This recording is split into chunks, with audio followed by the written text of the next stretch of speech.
Mwaramutse neza igitondo cyiza nshuti bakunzi bacu mudukurikiye muri mu bice bitandukanye mu Rwanda ndetse hanze y'igihugu cy'u Rwanda by'umwihariko mu karere k'ibiyaga bigari Uganda, Repubulika ya Demokarasi ya Kongo, igihugu cy'u Burundi ndetse n'igihugu cya Tanzania, namwe mudukurikiye muri hakurya y'amazi magari mu bihugu byo ku mugabane w'Uburayi ndetse na Leta Zunze Ubumwe za Amerika, igihugu nka Canada. Mwese reka mbasuhuze kandi mbifurize gukomeza kugira intangiriro nziza z'umwaka wa 2026. Ikaze rero muri aya makuru akomeje cyane kugenda avugwa, ni byinshi biba byakomeje kujya bigarukwa n'ibitangazamakuru bitandukanye by'imbere mu gihugu ndetse n'ibitangazamakuru byo mu karere no ku rwego mpuzamahanga.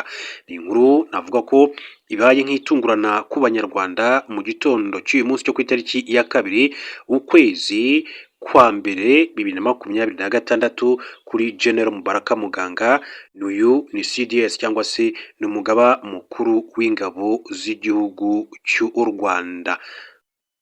Abizi ko hamaze iminsi havugwa ibibazo byinshi cyane ndetse umutekano w'akarere k'ibiyaga bigari muri rusange, barabizi ko maze iminsi ugarukwaho mu itangazamakuru bitandukanye. Igihugu cy'u Burundi cyakomeje gushinja u Rwanda ibinyoma byinshi cyane, ndetse bashinja ko u Rwanda rushotora igihugu cy'u Burundi, ngo u Rwanda rufasha ngo abagize umutwe wa Red Tabara ngo rubaho ubufasha mu buryo bumwe cyangwa se ngo ubundi. Mbere y'u Rwanda rwagiye ruhakana mu ijambo risoza umwaka Perezida Evariste Ndayishimiye aherutse kugaragaza ko u Rwanda ngo rwagerageje kugaba ibitero bitandukanye ku butaka bw'u Burundi, ndetse ko ngo ari umuturanyi mubi ngo rubaniye nabi. Ariko u Rwanda kenshi rwagaragaje ko nta mpamvu n'imwe rwifuza kubanira nabi igihugu cy'u Burundi, ndetse ko nta mpamvu n'imwe yatuma rufasha aba bifuza guhungabanya umutekano w'igihugu cy'u Burundi. Nta nyungu u Rwanda rwaba rubifitemo, ahubwo u Rwanda rwagiye rushinja igihugu cy'u Burundi kujya kwifatanya na FDLR, umutwe w'iterabwoba usanzwe urwanya ubutegetsi bw'igihugu cy'u Rwanda mu burasirazuba bwa Repubulika Iharanira Demokarasi ya Kongo. Perezida Evariste Ndayishimiye agashinja u Rwanda ko rucumbikiye abagerageje kudeta cyangwa se irika ry'ubutegetsi mu gihugu cy'undi ku butegetsi bwa Petero Nkurunziza muri 2015. Iyi nkuru rero yitirwa kuri General Mubaraka Muganga, reka nze nyigarukeho, ariko reka mbanze mbaye inshamake y'andi makuru y'ingenzi agezwe muri aka kanya mu buryo bwihuse kugira ngo tubone kugaruka kuri iyi nkuru yacu muri aka kanya. Mbabwira ko mu burasirazuba bwa Repubulika Iharanira Demokarasi ya Kongo witwa Corneille Nangaa, uyu nguyu akaba ari umuhuzabikorwa w'ihuriro rya FC23. Corneille Nangaa yongeye gushinja leta ya Repubulika ya Demokarasi ya Kongo, avuga ko ariyo ifite uruhare runini cyane mu kudashyira mu bikorwa ibiteganywa mu masezerano ahuza impande zombi RDC na FC23, kandi baheruka gushyira umukono ku mahame y'amasezerano agamije gukemura ikibazo cy'umutekano muke mu burasirazuba bwa RDC n'uburyo abaturage b'abanyekongo bavuga ikinyarwanda batakomeza kwibasirwa no kwicwa muri Nyakanga 2025. N'ibiganiro byagizwemo uruhare na Qatar, ndetse byari biteganyijwe ko impande zombi zikomeza ibiganiro bigamije kuganisha ku mahoro, nubwo ibivugwa ko ubutegetsi bwa Kinshasa bwamaze kwanga gusubira i Doha. Mu itangazo aherutse gutanga, Corneille Nangaa ari perezida w'ikigo cyigenga cy'amatora muri RDC yibukije ko umwaka 2025 wa FC23 yahisemo amahoro, icyemezo yise nk'icy'ubushishozi ariko kigoye. Yerekanye ko Alliance Fleuve Congo M23 yitabira ibiganiro n'inzego za leta muri Kinshasa mu buryo bw'ubunyangamugayo. Ibyo bikaba kandi byaragejeje ku gusinywa kw'inyandiko nyinshi cyane mu mwaka wa 2025. Itangazo ry'amahame agenga amasezerano no kuvuga Declaration of Principles yashyizweho umukono muri Nyakanga 2025, uburyo bwo kurekura imfungwa, uburyo bwo gukurikirana ndetse no kugenzura ihagarikwa ry'intambara ndetse n'amasezerano y'ibanze. Yakomeje kandi agira ati ariko icyo cyizere cyabaye nk'icyagambaniwe, ati vuba cyane ubutegetsi bwa Kinshasa bwahise bwigaragaza nk'ubwananiwe kubahiriza ibyagezweho n'ijambo ubwabwo. Ati bwivugiye ubutegetsi bwubakiye ati ku kinyoma n'amasezerano apfuye. Uyu munsi nta mfungwa n'imwe yigeze ifungurwa, ibintu binyuranyije cyane amasezerano yari yasinywe. Yanashinje kandi RDC kutubahiriza agahenge cyangwa se ihagarikwa ry'intambara binyuze mu bitero byinshi cyane bigenda bigabwa. Nongeye kandi kugaragaza ko amasezerano y'u Rwanda na RDC y'amahoro yashyiriweho umukono Washington DC yari intambwe nziza, ariko ibiganiro bihuza RDC na FC23 byaberaga i Doha bikigorwa no gutanga igisubizo gifatika. Bimwe mu byemeranyijweho n'impande zombi muri ibyo biganiro bya Doha nta na kimwe kirashyirwa mu bikorwa. Corneille Nangaa yongeye kandi kugaragaza ko kubera gushaka amahoro n'ubushake bwo kuyageraho, ihuriro rya FC23 ryemeye kuvana ingabo zaryo mu mujyi wa Uvira nk'uko ryari ryabisabwe n'abahuza mu buryo bw'inshamake. Kandi reka mbabwire ko mu yandi makuru akomeza kugenda avugwa mu buryo bw'inshamake mu gihugu cy'u Rwanda ndetse n'ahandi hirya no hino ku isi, mbabwire ko hamaze kubarurwa byibuze abantu bagera kuri 40 bishwe n'inkongi ikomeye cyane yabaye mu Busuwisi. Abantu bagera kuri 40 bimaze kumenyekana ko bishwe n'inkongi yafashe akabari mu Busuwisi, byabaye kuri wa mbere Mutarama 2026. Polisi yo muri iki gihugu yatangaje ko iyi mpanuka yanakomerekeje abandi bagera ku 115. Abantu 60 barimo kwitabwaho mu bitaro bya Sione, abandi barimo kwitabwaho abandi, kandi abenshi muri bo bararembye cyane. Inkongi yatangiye hagana saa 7:30 zo mu Busuwisi mu kabari kazwi nka Le Constellation mu gace ka Clan Montana mu majyepfo y'uburasirazuba bwo mu Busuwisi. Bari muri ako kabari kandi bizizaga umwaka mushya. Perezida w'Ubusuwisi witwa Guy Parmelin yavuze ko iyi nkongi ari imwe mu kiza giteje akaga igihugu cyabo kigize mu mateka. Ababonye iby'iyi nkongi kandi batekereza ko buji zari ziri hejuru y'icupa rya champagne ariyo yatangije inkongi, nubwo ubuyobozi bw'iki gihugu butarigera bubyemeza kugeza magingo aya ngaya. Hanyuma rero mbabwire ko witwa Xi Jinping, uyu ni perezida w'igihugu cy'Ubushinwa, akaba kandi uyu perezida umaze igihe avuga ko gutandukanya igihugu cye na Taiwan bitazashoboka, yongeye kubishimangira avuga ko bidashoboka gutandukanywa abahujwe n'isano y'amaraso. Ubushinwa bufata ikirwa cya Taiwan nk'igice cy'umutungo wabwo, abo muri iki kirwa bo bakibona nk'igihugu cyigenga. Mu ijambo risoza umwaka ryo ku itariki 31 Ukuboza 2025, perezida Xi Jinping yabikomojeho agaragaza uburyo gutandukanya Ubushinwa na Taiwan bidashoboka. Ati twese abashinwa bose ku mpande zombi na Taiwan dufitanye isano y'amaraso n'ubumwe, kwihuza kw'igihugu cyacu n'ibintu bidakomwa mu nkokora. Uyu muyobozi kandi yagaragaje ko Ubushinwa buzakomeza gushyigikira intara za Hong Kong ndetse na Macau mu kugera ku iterambere ry'igihugu cyacu gifite ndetse no kubungabunga ubukungu n'umutekano. Hong Kong ndetse na Macau ni intara zifatwa nk'iz'Ubushinwa ariko zigenga ku rugero runaka kuko zifite ubushobozi bwazo bwihariye n'ibindi. Muri iki cyumweru ingabo z'Ubushinwa zamaze iminsi 2 zikorera imyitozo hafi ya Taiwan. Imyitozo yibanze ku buryo bwo gufunga ibice by'inyanja, kugaba ibitero ku bwato mu nyanja ndetse no guhagarika ibitero bishobora kugabwa n'ibihugu by'amahanga. Imyitozo yatangiye hashize iminsi mike, gusa Leta Zunze Ubumwe za Amerika zitangaje ko zizagurisha Taiwan intwaro z'agaciro ka miliyari 11 ndetse na miliyoni 100 z'amadolari Amerika, ari nazo ntwaro zihambaye iki kirwa kizaba gitunze mu mateka yacyo nk'uko amakuru yakomeje kugenda abivuga.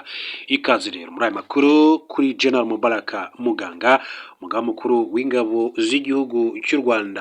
Uyu General Mubaraka Muganga akaba kera kabaye yemeje ko Brigadier General Rusanganwa akiri chairman w'ikipe ya APRFC. Umugaba mukuru w'ingabo z'u Rwanda General Mubaraka Muganga yemeje ko Brigadier General Deo Rusanganwa akiri mu nshingano zo kuyobora APRFC n'ikipe y'ingabo z'u Rwanda, nubwo byari maze iminsi bivugwa ko yazikuweho.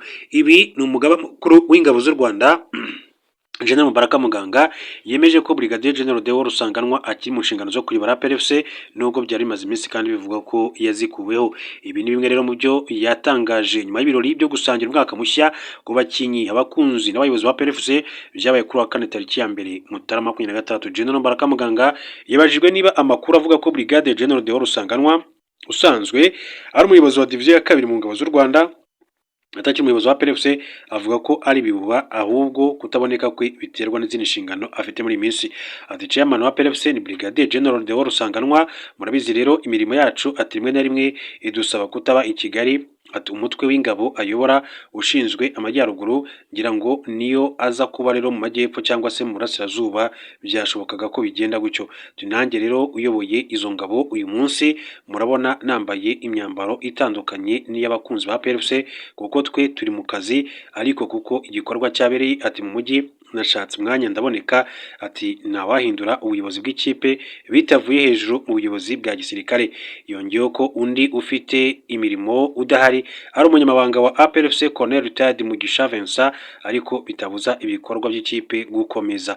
Avuga ku myiteguro y'umukino uzahuza ikipe y'ingabo na mukeba wayo Rayon Sport, yavuze ko bibaye byiza bahura ibibazo byayo byarakemutse byaba na byiza ikifashisha abakinyi bashya. ati ntabwo twakwishimira gukina n'ikipe idafite intege, ikipe iyo ari yo yose uhereye no kuri iyo tuzakina Super Cup, ati Rayon Sport twe nta kibazo, ati niyo bakongeramo 8 bashoboye kubishyura, ati twe nta kibazo bibaye byiza bakina.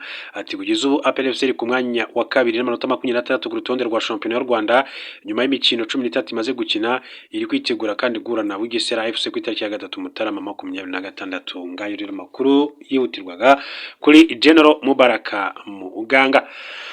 Hanyuma rero umuyandi makuru akomeza kugenda avugwa, reka nkomereze makuru yacu kuri nkuru mbabwire ko perezida wa Belarus yitwa Alexander Lukashenko yatangaje ko mwaka wa 2023 yaburiye perezida w'Uburusiya Vladimir Putin ko hari umugambi wo kumwica mbere y'urugendo yarateganyije kugirira muri Afurika y'Epfo mu nama ya BRICS. Ibi Lukashenko yabibwiye abanyamakuru ubwo yavugaga ku gitero cy'indege zitagira pilote Ukraine yagabye ku nyubako bivuga ko ari icumbi rya perezida Putin i Moscow mu gace ka Novgorod. Gusa Uburusiya bwatangaje ko nta byangiritse. Ni igitero cyagabwe mu ijoro ry'ubunane mu gihe perezida Vladimir Putin yatambutsaga ijambo ry'ikaze ryinjiza Abarusiya mu mwaka mushya wa 2026. Minisitiri w'Abanyamahanga w'Uburusiya Sergei Lavrov yatangaje ko Ukraine yabanje kohereza drone 91 mu ijoro ryo ku itariki 28 ku 29 Ukuboza 2025, ariko Ukraine irabihakana. Gusa nyuma Minisiteri y'Ingabo y'Uburusiya yashyize ahagaragara amashusho y'izo drone ivuga ko icyo gitero cyari cyateguye neza.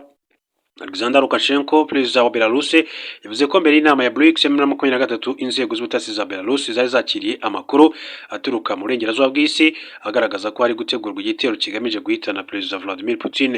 Icyo gitero nticyagaragajwe neza uko cyari gukorwa cyangwa aho cyari gukorerwa, ariko icyari gihari nuko perezida Putin yagombaga guhagarika ingendo zijya mu mahanga. Perezida wa Belarus yavuze ko yabiganiriyeho na Putin mu buryo bwa kivandimwe, amusaba kudasohoka mu gihugu mu gihe intambara yo muri Ukraine yari gikomeje. Nubwo Putin atabanje kubifata nk'ibikomeye, nyuma yaje gufata icyemezo cyo kutitabira inama ya BRICS mbona nkubone, ahubwo yohereje minisitiri w'ububanyi n'amahanga. Perezida Alexander Lukashenko yagize ati bigaragara ko abantu bo mu burengerazuba bw'isi bazi neza ko niba Putin yigijweyo ibintu byose byahinduka.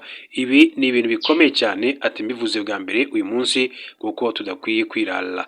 Yemeje ko ayo makuru yarashingiye ku isesengura ry'inzego z'umutekano kandi igitero cyagabwe i Moscow ejo cyerekana ko impungenge yari afite zari zifite ishingiro. Asaba ko umutekano wa perezida Putin wakomeza gufatwa nk'ingenzi cyane. Muri 2025 perezida Vladimir Putin yasuye ibihugu 7 birimo Belarus, Leta Zunze Ubumwe za Amerika, Ubushinwa, Tajikistan, cyitwa Kyrgyzstan, Ubuhinde ndetse na Turkmenistan. Akaba rero ari ibihugu byo muri Aziya. Ibyo rero biba bikomeza kugenda bivugwa kuri yo abari menshi cyane, makuru abari menshi cyane, ariko reka mbabwire ko ku munsi w'ejo hari inkuru nagarutse ariko nashaka ko twongera tukayigarukaho. Hari amakuru avuga ko uyu munyakenya yakatiwe gufungwa burundu azira igitero cyagereranyijwe n'icya Bin Laden cyo muri 2001. Urukiko rwa Leta Zunze Ubumwe za Amerika rwakatiye umunyakenya witwa Cholo Abdi Abdullah igifungo cya burundu nyuma yo guhamwa n'icyaha cyo gutegura igitero cy'iterabwoba cyagereranyijwe n'icyo ku itariki ya 11 Nzeri 2001 umutwe w'iterabwoba Al-Qaeda wagabye muri Amerika kigahitana abarenga 3,000. Igitangazamakuru cya CBC cyatangaje ko Abdullah ufite imyaka 34 yahamijwe ibyaha birimo gufasha umutwe w'iterabwoba wa Al-Shabaab, gutegura kwica abanyamerika, gutegura gushimuta indege ndetse no kuyisenya, no gutegura ibikorwa by'iterabwoba mpuzamahanga. Yahise kandi akatirwa igifungo cya burundu kandi azakomeza gukurikiranwa mu buzima bwe bwose. Ubushinjacyaha bwavuze ko Abdullah yinjiye muri Al-Shabaab na 2015 aho yahawe amahugurwa akomeye cyane ajyanye n'ibisasu n'uburyo bwo kwihisha inzego z'umutekano. Nyuma yoherejwe mu mugambi wo kwica gutwara indege kugira ngo azishimute azazigongesha inyubako ndende ya Bank of America Plaza iri mu mujyi wa Atlanta muri leta ya Georgia. Minisiteri y'ubutabera muri Amerika yagize iti Abdullah yemeye kwinjira mu mugambi wa Al-Shabaab wo kugaba igitero cy'iterabwoba cyari guhitana abantu benshi. Muri uwo mugambi Abdullah yari ari kwihugura kuba umupilote aho yari kujya mu ndege itwara abagenzi akayiyobya akayigongesha inyubako iri muri Leta Zunze Ubumwe za Amerika. muri 2017 umunyakenya yagiye muri Philippines atangira kwiga amasomo yo gutwara indege z'ubucuruzi. Iperereza ryagaragaje ko yakoze ubushakashatsi bwinshi kuri internet bujyanye n'abashinzwe umutekano mu ndege, imiryango yaho abatwara indege bicara ndetse n'inyubako ndende zo muri Atlanta, yibanda cyane kuri Bank of America Plaza. Muri 2019 yaje gutabwa muri yombi atarasoza amasomo ye yo gutwara indege, nyuma azakorezwa muri Amerika kugira ngo rero aburanishwe. Ubushinjacyaha bwa Amerika kandi bukaba bwaratangaje ko Abdullah yari yateguye gupfa mu gihe y'icyo gitero, kandi ushimangira ko gufungwa kwe kwaburijemo uwo mugambi mubisha. Ntibyamenyekanye neza igihe uwo mugambi mubisha wari gushyirirwa mu bikorwa, gusa ubushinjacyaha bwavuze ko azakomeza gukurikiranwa mu buzima bwe bwose. Umutwe wa Al-Shabaab washyizwe ku rutonde rw'imitwe y'iterabwoba mpuzamahanga guhera muri 2008 kandi ushamikiye kuri Al-Qaeda. Kuva tariki ya 11 Nzeri 2001 ibyihebe byo muri Al-Qaeda byagabye ibitero muri Amerika bikoresheje indege zitwara abagenzi bizigongesha ku miturirwa itandukanye, hapfa abantu benshi cyane, ndetse icyo gitero gifatwa nk'igikomeye cyane mu by'iterabwoba mu mateka ya Leta Zunze Ubumwe za Amerika. Yitwa Abdullah Abdu rero Cholo, afite umugambi mubisha cyane wo kuzakora icyo gikorwa cy'ubwiyahuzi cy'iterabwoba muri Leta Zunze Ubumwe za Amerika. Tugarutse mu Rwanda, impunzi z'abanyekongo zibarizwa mu nkambi zo mu Rwanda zakoze imyigaragambyo y'amahoro yamagana amagambo y'urwango aherutse kuvugwa na General Major Sylvain Ekenge Bomusa, wabaye umuvugizi w'igisirikare cya Leta ya Repubulika ya Demokarasi ya Kongo, bamusabira gukurikiranwa n'urukiko mpuzamahanga mpanabyaha nk'uko bagiye babigarukaho mu burasirazuba izi mpunzi ziri mu gihugu cy'u Rwanda. Imyigaragambyo yabaye mu mahoro yakozwe ku itariki ya 1 Mutarama 2026, imwe yabereye mu nkambi ya Mahama yo mu karere ka Kirehe no mu ya Kigeme mu karere ka Nyamagabe, aho izi mpunzi zakoze urugendo rwo kwamagana amagambo zizenguruka nkambi yose.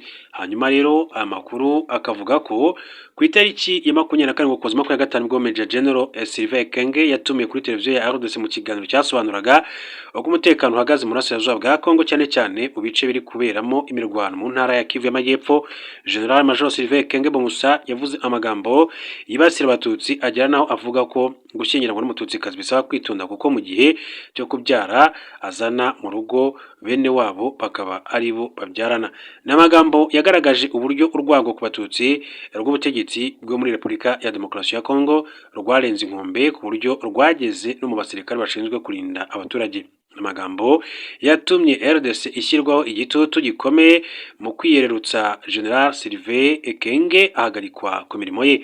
Inkambi ya Mahama izi mpunzi garagambirijemo ibarizwamo impunzi 72,100 zirimo abanyekongo 27,000 biganjemo abamaze imyaka 30 mu buhunzi n'abakiri bato bagiye bavukira mu nkambi zitandukanye, bose bahunze ubugizi bwa nabi bakorerwaga mu gihugu cyabo. Umutoni Chantal warizwa mu nkambi ya Mahama yavuze ko urugendo rw'amahoro bakoze rugamije gusaba isi yose kumva akarengane n'ivangura bakorerwa.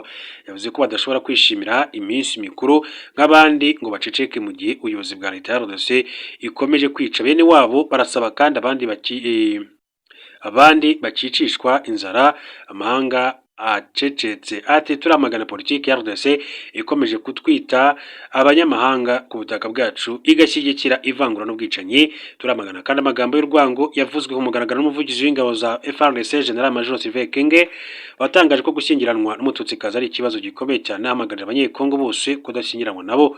Umutoni yasabiye uyu muyobozi mukuru mu ngabo za RDC gukurikiranwa n'inkiko mpuzamahanga kuko amagambo yavuze ashobora kururirwaho n'abandi baturage bakica abatutsikazi, abandi bakanga gushakana babaziza uko bavutse. Mukakayonga Justine umaze imyaka 30 ari impunzi nyuma y'ubwicanyi bakorerwaga bakiri muri Kongo, yavuze ko amagambo ya General Major Ekenge agaragaza ko ubwicanyi bahunze bugihari kandi Leta ya Kongo ititeguye kubureka. Ati turifuza ko amahanga rero yatuvuganira Leta ya Kongo ikatwemera, kuko dufite impungenge nkatwe tumaze imyaka 30 mu buhunzi, dufite impungenge ko itanatwemera. Turasaba rero ubuvugizi ati ko baduha uburenganzira ku gihugu cyacu tukanasubira iwacu. Mandela Eric imyaka 25 yavuze ko aterwa agahinda no kuba yaravukiye mu buhunzi. Leta ya Kongo ikaba kandi inakomeje gukwirakwiza amagambo y'urwango yandagaza ababyeyi babo ndetse nabo badasigaye Ndagijimana Justin we ati iyo utangiye kugaragaza ko abaturage bo mu bwoko bumwe atari abizerwa kandi bari mu gihugu, biba bivuze ko aho abandi bamubona bakwiriye rero kumwishisha bakamuheza. Iyi niyo mpamvu rero twibutsa leta ya Kongo ko turi abaturage nk'abandi kandi ko dukwiriye kwitabwaho nk'abandi baturage. Nibaduhe uburenganzira ku butaka bwacu, dusubizwe iwacu kandi bahagarike kutwica. Uhagarariye impunzi z'abanyekongo Ndayisaba Christophe yavuze ko bari kwamagana imvugo z'urwango zihembera jenoside zikoreshwa n'abayobozi ba Kongo, ko imvugo z'urwango zitari kuri General Sylvain Ekenge gusa ahubwo ko biri no mu bandi bayobozi b'iki gihugu. Turifuza ubutabera, turasaba ko umuryango mpuzamahanga wabona ikibazo gihari ati bakagikemura natwe tugataha. Turasaba ko imiryango mpuzamahanga yafata ibyemezo. Kuvuga ko General Major Ekenge yahagaritswe mu nshingano ntibihagije, akwiriye no gushyikirizwa ubutabera. Impunzi z'abanyekongo zo mu nkambi ya Kigeme iherereye mu murenge wa Gasaka mu karere ka Nyamagabe nazo zarigaragambije. Iyi nkambi icumbikiye abanyekongo 14,145 barimo benshi cyane bamaze imyaka myinshi cyane mu buhunzi ndetse bawuvukiyemo batazi iwabo uko bahasa kuko bahejwe inshuro nyinshi cyane mu gihugu cyabo. Izi mpunzi zicumbitse muri inkambi zimaze imyaka 14 mu buhungiro mu Rwanda. Abayibarizwamo bakoze urugendo bitwaje ibyapa ndetse n'indangururamajwi zitanga ubutumwa bw'amagana General Major Ekenge na leta ya RDC kubw'urwango bakomeje gukwirakwiza mu baturage bose. Intero n'imwe nuko barambiwe ubuhunzi, bagasaba imiryango mpuzamahanga kugira icyo ikora aho gukomeza kurebera. Mukansanga Judith ukomoka i Masisi mu ntara Kivu y'Amajyaruguru yaganiriye n'ikinyamakuru ya Kadomo.com ahetse uruhinja abereye nyirakuru. Mu gahinda kenshi yavuze ko ubwo abandi bizihiza umwaka mushya bo bari mu marira yo kubaho nabi n'impunzi kandi bafite iwabo higabijwe na FDLR yasize ikoze jenoside yakorewe abatutsi mu Rwanda. Ati ubu umukobwa wanjye yansiganye uyu mwana ajya gushakisha, none nanjye nasigaye mpa umwana amazi aho kumuha amata, tubayeho ubuzima bubi ati bw'ubuhunzi cyane kandi amahanga arebera. Turasaba ko twafashwa gutaha iwacu kuko niho gakondo yacu. Yakomeje avuga ko kuba Repubulika Demokarasi ya Kongo ihora ibangisha abandi baturage ba Kongo bigaragaza ko bakunze, ashimangira ko bikwiriye ko umuryango mpuzamahanga waha iki kibazo agaciro kugira ngo bumvishe impamvu yo gutaha RDC. Umuyobozi w'inkambi ya Kigeme mu Nyakarambi Sebutozi Edson yavuze ko icyatumye bahagurukira kurwanya kwamagana ubutegetsi bwa RDC ari uko bakeneye gutaha mu gihugu cyabo aho gukomeza kwitwa impunzi. Yagize ati turababaye kuko tubayeho nabi kandi tubimazemo igihe, kugeza umuntu ahabwa ibihumbi 3 cyangwa 6,200 azamutunga ku kwezi kose. Ati abandi ntayo bahabwa, ushingiye ku biciro aya mafaranga ntawe yatunga. Ati turababaye. Umuyobozi akomeza avuga ko General Major Sylvain Ekenge yerekanye ko politiki ya RDC asaba ko amahanga yose yahaguruka akamagana agashinyaguro bahozwaho kugira ngo rero nabo bagire agaciro. Ibyabaye kuri General Major ni igihamya cy'imitegekere ya RDC ishingira ku moko ikica ndetse kandi kanaheza bamwe cyane cyane abanyekongo bavuga ikinyarwanda mu bwoko bw'abatutsi. Icyakora inshuro nyinshi cyane leta ya RDC yavuze ko nta bwoko bwibasirwa ndetse ko abavuga ko abatutsi b'abanyekongo bibasirwa baba babeshya, nyamara ibimenyetso bibihamya byo bijya hanze buri munsi binyuze mu bikorwa by'ingabo za FARDC n'imitwe bafatanya, kimwe n'imirindwi warameza abayobozi bo mu nzego nkuru za leta zidasiba muri imvugo z'urwango ku bavuga ikinyarwanda mu bwoko bw'abatutsi mu burasirazuba bwa Repubulika Iharanira Demokarasi ya Kongo. Mbashimire.